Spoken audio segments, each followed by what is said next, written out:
इंदुरीकर महाराजांवर अचानक दुःखाचा डोंगर कोसळलाय अशी बातमी जेव्हा समोर आली तेव्हा क्षणभर संपूर्ण महाराष्ट्र स्तब्ध झाला.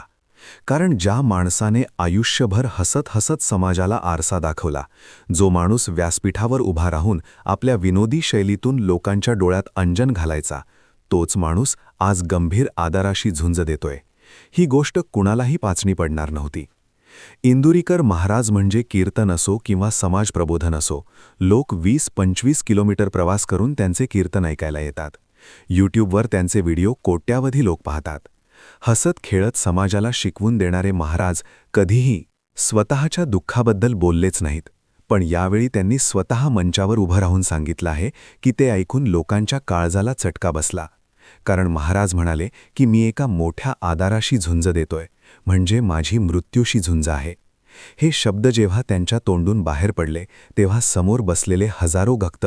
याची सुरुवात झाली होती 6-10 नोव्हेंबर 2025 रोजी, ज्या दिवशी इंदुरीकर महाराजांची कन्या ज्ञानेश्वरी हिचा साखरपुडा संगमनेर येथील वसंत लॉनमध्ये मोठ्या थाटामाटात पार पडला होता. साखरपुडा राजशाही होता. भव्य मंडप, खास एंट्री, वेगवेगळ्या प्रकारचे मेन्यू, राजकीय मान्यवरांची उपस्थिती, सगळं काही अगदी डोळं दिपवणार होता. पण हा सोहळा पुढे जाऊन महाराजांच्या आयुष्यातील सर्वात मोठा मानसिक वादळाचं कारण ठरलं. कारण ज्या महाराजांनी कीर्तनातून कायम संशोधनाचा संदेश दिला, त्यांनी साधी लग्न करा, कर्ज काढू नका, थाटामाटात लग्न करू नका असं सांगितलं, त्याच महाराजांनी स्वतःच्या मुलीचा साखरपुडा इतक्या भव्य पद्धतीने केला. सोशल मीडियावरती प्रचंड टीका सुरू झाली. काही लोकांनी प्रश्न विचारले, काही लोकांनी टोमणे मारले, तर काहींनी अगदी खालच्या पातळीवर जाऊन टीका केली. इतकंच नाही तर महाराजांच्या मुलीच्या कपड्यांवर, त्यांच्या व्हिडिओवरही चुकीच्या पद्धतीने ट्रोलिंग केलं. हे सगळं पाहून एक बाप म्हणून, एक माणूस म्हणून महाराज आतून तुटत गेले. पण तरीही त्यांनी तेव्हा काहीही बोलणं टाळलं. हसत कीर्तन केलं, समाजाला समजावलं, पण आतमध्ये दुखवले गेले. त्यांच्या सगळ्या टीकेनंतर काही दिवसांनी इंदुरीकर महाराजांनी कीर्तनातून स्पष्टीकरण दिलं की मी साध्या लग्नाचा संदेश गरिबांसाठी दिला होता. ज्यांच्याकडे पैसे नाहीत त्यांनी कर्ज काढून मोठे सोहळे करू नयेत असं मी म्हटलं होतं. ज्यांच्याकडे क्षमता आहे त्यांनी काय करावं हे मी ठरवलेलं नाही. पण सोशल मीडियावर ही गोष्ट वेगळ्या पद्धतीने मांडली गेली आणि त्यातून महाराजांच्या टीकेची झोड उठली. महिनाभर हे सगळं सुरू होतं आणि याच काळामध्ये महाराजांच्या मनावर प्रचंड ताण आला. लोकांनी केवळ महाराजांनाच नाही तर त्यांच्या कुटुंबालाही यात ओढलं. महाराज स्वतः कीर्तनात म्हणाले की लोकांना माझ्या मुलीच्या साखरपुड्यातील खर्च दिसला, पण महाराष्ट्रातल्या पूरग्रस्तांसाठी दिलेला 1 लाखाचा निधी कुणालाच दिसला नाही. अनाथ मुलासाठी मी काम करत असलेली सेवा गोशाळा, गरिबांसाठी मदत केलेली ही काहीच कुणाच्या लक्षात आलं नाही. पण मी माझ्या मुलीच्या आनंदासाठी थोडे पैसे खर्च केले तर सगळ्या जगाला दिसलं. या शब्दात त्यांनी मनातली वेदना स्पष्ट जाणत होती. एका कीर्तनात तर ते भाऊक होऊन म्हणाले की मी कीर्तनाची सेवा सोडतोय, मी आता पुढे कीर्तन करणार नाही. हे ऐकून भक्त हादरले.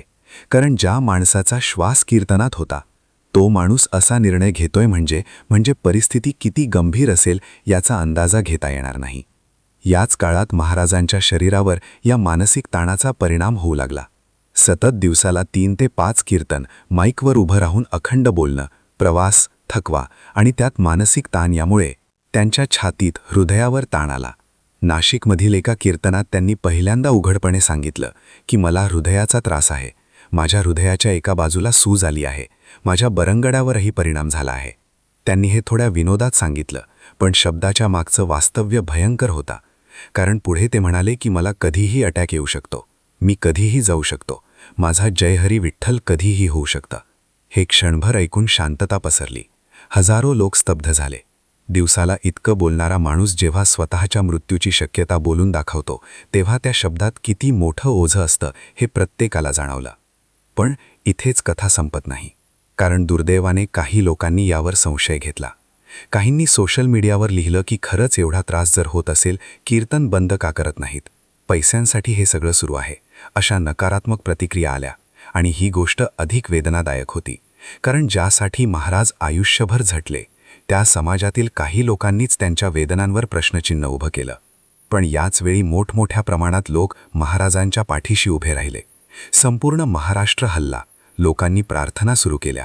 मंदिरामध्ये, देवासमोर महाराजांसाठी साकडं घातलं, कारण लोकांना जाणवलं की हा केवळ एका कीर्तनकाराचा आजार नाही, तर हा आपल्या घरातल्या माणसाचा त्रास आहे, ज्याने आपल्याला हसायला शिकवलं, विचार करायला शिकवलं, समाजाकडे वेगवेगळ्या नजरेने पाहायला शिकवलं. आज तो माणूस दुःखाच्या गर्दीत अडकलेला आहे. आणि म्हणून हा प्रश्न प्रत्येकाच्या मनात आहे की इंदुरीकर महाराज लवकर बरे होतील का? ते पुन्हा त्याच जोमाने मंचावर उभे राहतील का? त्यांचा हा आजार खरंच किती गंभीर आहे आणि या सगळ्यात आपण एक समाज म्हणून कुठे कमी पडले आहोत का? हा आत्मपरीक्षणाचा क्षण आहे. कारण शब्दाने कोणाला किती दुखवता येतं हे या घटनेतून पुन्हा एकदा स्पष्ट झाले आहे. आज महाराज मृत्यूशी झुंज देत असताना त्यांना आधाराची गरज आहे, प्रार्थनेची गरज आहे.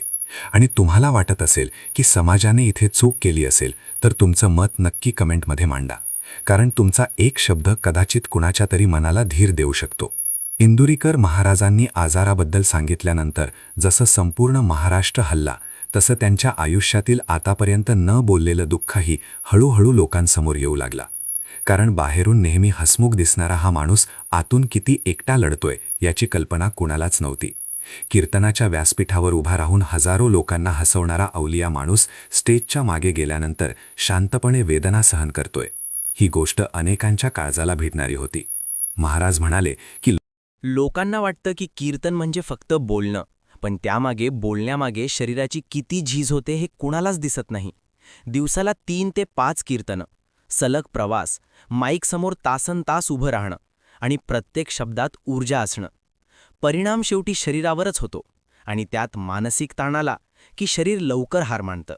महाराजांनी सांगितलं की डॉक्टरांनी मला पूर्ण विश्रांतीचा सल्ला दिला आहे, पण मी समाजापासून पूर्णपणे दूर होऊ शकत नाही, कारण माझं अस्तित्व समाजाशी जोडलेलं आहे. ही गोष्ट त्यांनी इतरांपेक्षा वेगळं बनवते. पण ते आजारातही स्वतःचा विचार कमी करतात आणि समाजाचा विचार जास्त करतात. पण याच वेळी अनेक भक्तांनी महाराजांना विनंती केली की आता स्वतःची काळजी घ्या, थोडा वेळ थांबा, कारण तुमचं असणं आमच्यासाठी जास्त महत्त्वाचं आहे. ही विनंती ऐकून महाराज भावूक झाले आणि त्यांनी पहिल्यांदा मान्य केलं की कदाचित आता मला थोडा ब्रेक घ्यावा लागेल, कारण माझ्या शब्दांचा उपयोग तेव्हाच होईल जेव्हा मी जिवंत आणि निरोगी असेल. या एका वाक्यातून त्यांच्या मनातला संघर्ष स्पष्ट झाला. एकीकडे सेवा, दुसरीकडे स्वतःचं आरोग्य. आणि याच संघर्षात जे आज उभे आहेत, या सगळ्या प्रकरणानंतर अनेक लोकांनी सार्वजनिकपणे माफी मागितली. काहींनी कबूल केलं की भावनेच्या भरात चुकीचं बोललो, तर काहींनी अजूनही मौन बाळगलं, कारण आता चर्चा नाही तर जबाबदारी आहे. समाजाने कोणावर बोलताना किती मर्यादा ठेवाव्यात याचा जिवंत धडा आहे. आणि इंदुरीकर महाराजांच्या तब्येतीत थोडी सुधारणा होत असल्याची बातमी येत आहे. तसेच डॉक्टरांच्या देखरेखीखाली उपचार सुरू आहेत, भक्तांची प्रार्थना सुरू आहे आणि महाराज स्वतःही प्रसन्न राहण्याचा प्रयत्न करत आहेत. ते म्हणतात की मला विश्वास आहे विठ्ठलावर आणि माझ्या भक्तांवर. हा विश्वासच मला उभं राहायला ताकद देतो. आज आपण शब्द जपले तर उद्या कोणाचं आयुष्य वाचू शकतं. आणि म्हणूनच हा व्हिडिओ शेवटपर्यंत पाहिल्याबद्दल तुमचे आभार. पण जाण्याआधी स्वतःला एक प्रश्न विचारा, आपण कोणाबद्दल बोलताना किती जबाबदार आहोत? कारण पुढची वेळ कोणाची असेल कोणालाच माहीत नाही. तसेच आपल्या चॅनलला सबस्क्राईब करा, कारण तुमचा एक सबस्क्राईब आमच्यासाठी नव्हे तर अशा अनेक आवाजांसाठी महत्त्वाचा आहे. धन्यवाद.